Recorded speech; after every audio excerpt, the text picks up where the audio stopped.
Ini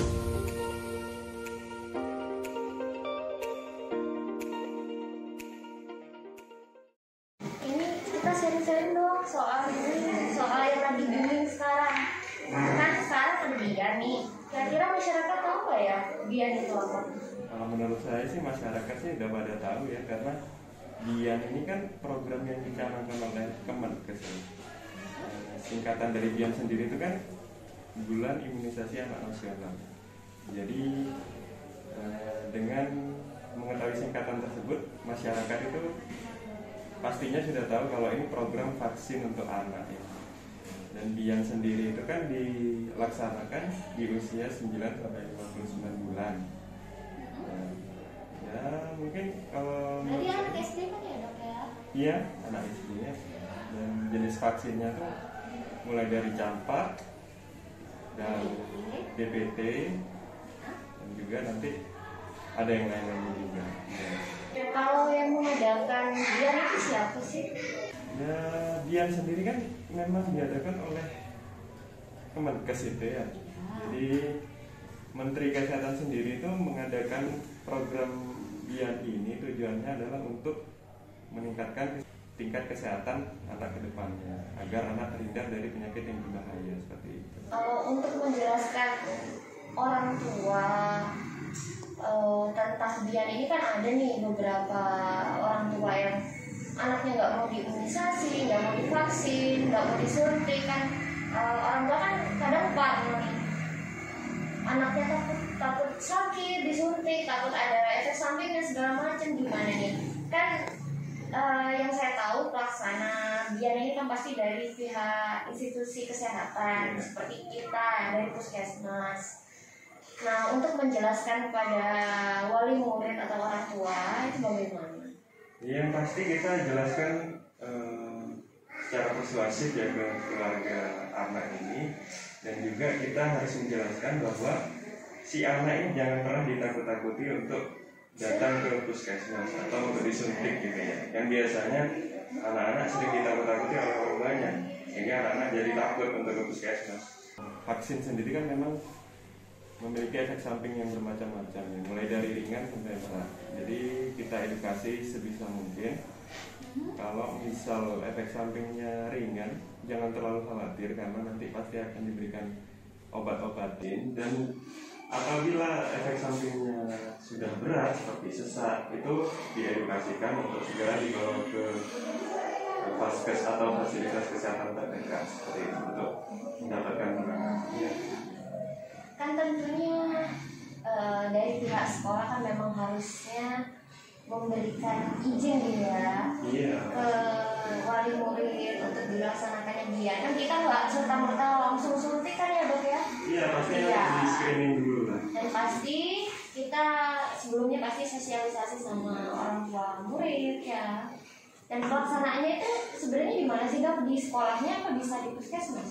Sebenarnya pelaksanaannya bisa di sekolah atau di posyandu terdekat, atau juga bisa di puskesmas. Jadi tidak terpusat di satu tempat saja. Oh, berarti nggak harus di sekolah kan ya dok? Iya, nggak harus. Jadi untuk anak-anak yang belum waktunya sekolah SD, mungkin masih TK, bisa ya Bisa. di posyandu terdekat atau gitu. Dan juga mungkin tujuannya untuk pemerataan saja seperti itu ya.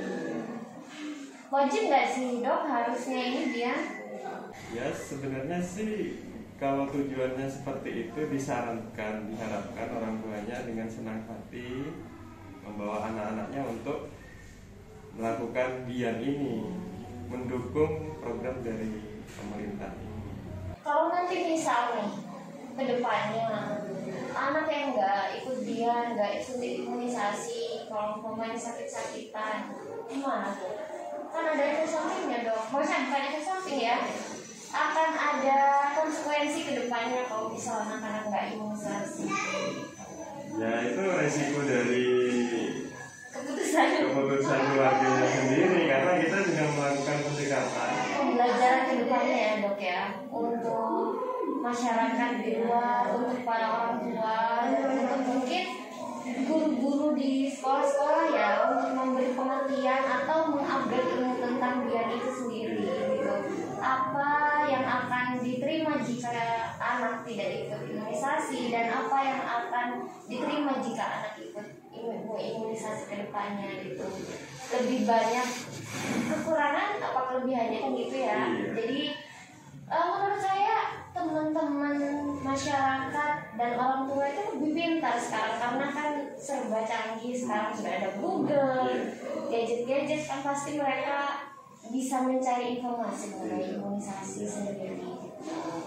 Harusnya begitu. Dan masyarakat sendiri jika misal mau mengikutkan anaknya imunisasi, pasti banyak manfaatnya ya dok ya. Pasti lebih banyak manfaat. Pasti lebih banyak manfaat. Dan contohnya apa dok?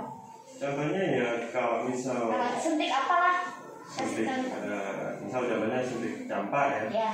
Ya nanti anak kemungkinan bakal terlindung dari penyakit tersebut ya, seperti kulitnya yang kemerahan, batuk pilek, demam, seperti itu. Dan ini yang paling penting sih dok. Kalau misal nih anak-anak disuntik, setelah disuntik itu ada beberapa kan yang ada efek sampingnya. Kalau kita sebagai tenaga medis kan istilahnya akan menimbulkan KIPI. Iya, KIPI ya. KIPI. Kepanjangannya apa dok kalau KIPI? Kepanjangannya itu kejadian ikutan pasca imunisasi ya. Memang itu beda-beda, setiap anak itu beda-beda tergantung dari imunitas anak itu sendiri. Memang setiap vaksin itu akan memberikan efek samping dari yang ringan, mulai dari batuk, pilek, atau panas sampai yang berat, bisa sampai sesak. Perlu dijelaskan kepada keluarga itu tetap memberikan pengertian bahwa ini anaknya nanti bisa sampai atau mungkin bisa demam seperti itu. Jadi kita berikan obat untuk penurun demamnya seperti itu. Efek samping yang umumnya terjadi gitu. Jadi kadang saya mendapat pasien, memang kebanyakan anak-anak setelah divaksin atau imunisasi anaknya demam gitu kan, yang namanya orang tua pasti parno, pasti parno, demam dok, ini tapi demamnya nggak turun-turun, habis diimunisasi, gara-gara imunisasi, kadang menyalahkan imunisasinya gitu. Nah itu pentingnya memang edukasi di depan sebelum diimunisasi kepada orang tua, bahwa efek dari imunisasi itu sendiri beda-beda tiap orang, dan kebanyakan memang pada umumnya akan demam setelah imunisasi. Itu ya dok ya. Dan kita sendiri dari tenaga medis kan memberikan prevensi seperti obat-obatan penurun demam. Dan mungkin orang tua harus segera memeriksakan kalau misal nanti ada efek samping yang berat ya dok ya. Iya, seperti sesak tadi ya. Iya, selain sesak mungkin bengkak, gatal-gatal ya. Selain demam lah ya dok ya, setidaknya demam batuk pilek gitu. Kalau misal demam batuk pilek mungkin masih bisa diobati gitu. Tapi kalau misal sampai mempengaruhi pernafasannya seperti bengkak, terus bengkak-bengkak, bentol-bentol, sampai sesak nafas, itu memang keadaan yang harus segera ditangani oleh tenaga medis. Jadi harus segera dibawa ke fasilitas kesehatan terdekat gitu.